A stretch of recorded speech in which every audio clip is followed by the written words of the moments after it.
Yun, welcome back ulit sa ating channel mga kaibon. So ang video natin ngayong araw is konting update lang dito sa ating ibunan. Dahil nga bumabagyo ngayon mga kaibon, medyo malakas yung ulan.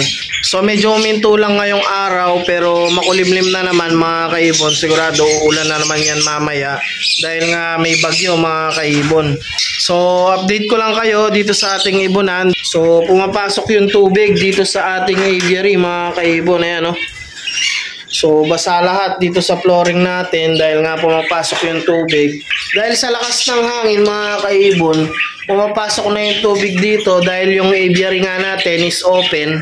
So kung mapapansin nyo, nandito siya sa labas. Kaya pagka malakas yung hangin, pumapasok talaga yung tubig mga kaibon. Ayan, no? So hindi pa nga tayo nakakapaglinis, bali nagbigay nga tayo kahapon ng kangkong. And then ngayong araw naman is mais mga kaibon. Ayan, no? So lahat ng mga ibon natin is binigyan natin ng mais. Bali medyo maputik ngayon sa ating aviary. Ayan. And then doon rin sa labas mga kaibon dahil nga pagka malakas yung hangin, pumapasok yung tubig. Bali ang ginawa lang muna natin ngayon, sinubukan natin lagyan ng plywood dahil papunta naman sa taas yung tubig mga kaibon. Kaya itatry muna natin yung ginawa nating solusyon na to.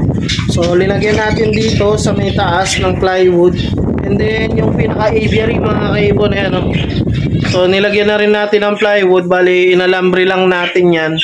So tatry natin, titignan natin ngayon kung papasok pa yung tubig. So pagka pumapasok pa rin yung tubig mga kaibon, dadagdagan na lang natin yung cover natin or tatakpan na lang muna natin tong aviary natin mga kaibon. Kasi nga baka magkasakit yung mga ibon natin dahil sa sobrang lakas ng hangin mga kaibon.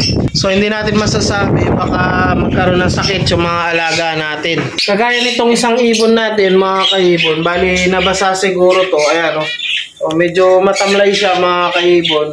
And then basa yung katawan niya. Ayan, no? Yung buntot niya at pakpak basa.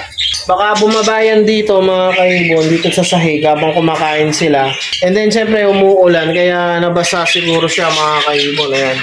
So yan yung mga iniiwasan natin kaya tinakpan natin yung ating aviary. Dahil magkakasakit yung mga alaga natin mga kaibon. Ayan, no? Ano, nilalamig pa siya mga kaibon. Eh. Kaya tinakpan natin to agad mga kaibon para maiwasan talaga natin na magkaroon tayo ng problema sa mga alaga natin dito. Ayan, no? So ayan, bali in-update ko lang naman kayo dito sa nangyayari dito sa ating aviary mga kaibon. And then may bagong parisan pala tayo dito. Ayan, no? Mga budgie mga kaibon, no? So pinagpaparis pa natin to dahil nga meron tayong extrang kulungan kaya ginamit na natin. So sayang kung naka-stock lang mga kaibon. So may mga breeder naman tayo na pwedeng gamitin kaya i-breed na lang natin mga kaibon. So ayun, bali hanggang dito na lang muna mga kaibon. In-update ko lang kayo dito sa ating aviary. So huwag nyo kalilimutang mag-like, share, and subscribe. At i-click nyo na rin yung notification bell para updated kayo sa mga susunod pa nating videos.